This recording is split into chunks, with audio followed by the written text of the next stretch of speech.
बहुत पहले की बात है। एक शिल्पकार मूर्ति बनाने के लिए जंगल में पत्थर ढूंढने गया। वहां उसको एक बहुत ही अच्छा पत्थर मिल गया, जिसको देखकर वह बहुत खुश हुआ और कहा, यह मूर्ति बनाने के लिए बहुत ही सही है। जब वह आ रहा था तो उसको एक और पत्थर मिला। उसने उस पत्थर को भी अपने साथ ले लिया। घर जाकर उसने पत्थर को उठाकर अपने औजारों से उस पर कारीगरी करनी शुरू कर दिया। औजारों की चोट जब पत्थर पर हुई तो वह पत्थर बोलने लगा कि मुझको छोड़ दो, इससे मुझे बहुत दर्द हो रहा है। अगर तुम मुझ पर चोट करोगे तो मैं बिखरकर अलग हो जाऊंगा। तुम किसी और पत्थर पर मूर्ति बना लो। पत्थर की इस बात सुनकर शिल्पकार को दया आ गई। उसने पत्थर को छोड़ दिया और दूसरे पत्थर को लेकर मूर्ति बनाने लगा। वह पत्थर कुछ नहीं बोला।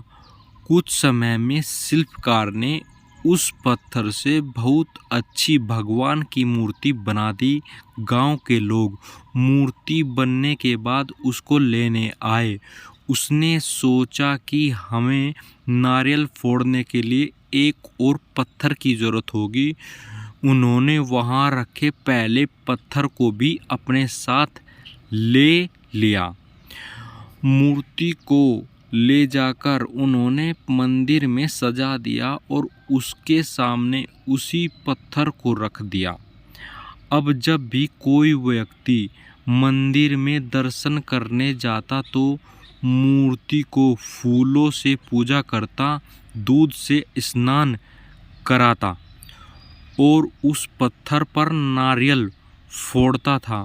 जब लोग उस पत्थर पर नारियल फोड़ते तो बहुत परेशान हो, उसको दर्द होता, वह चिल्लाता, लेकिन कोई उसकी सुनने वाला नहीं था।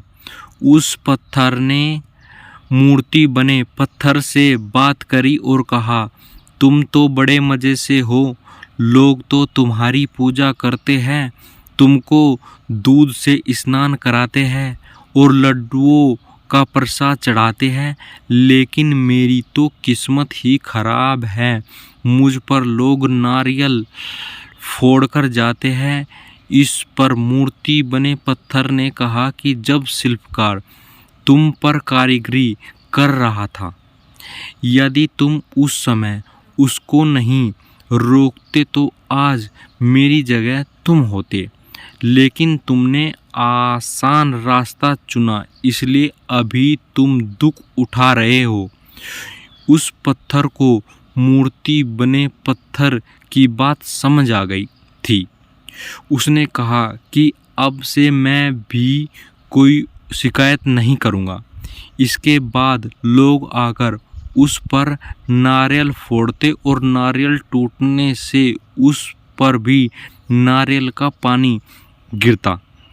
नारियल टूटने से उस पर भी पानी गिरता और अब लोग मूर्ति को प्रसाद का भोग लगाकर उस पर पत्थर रखने लगे।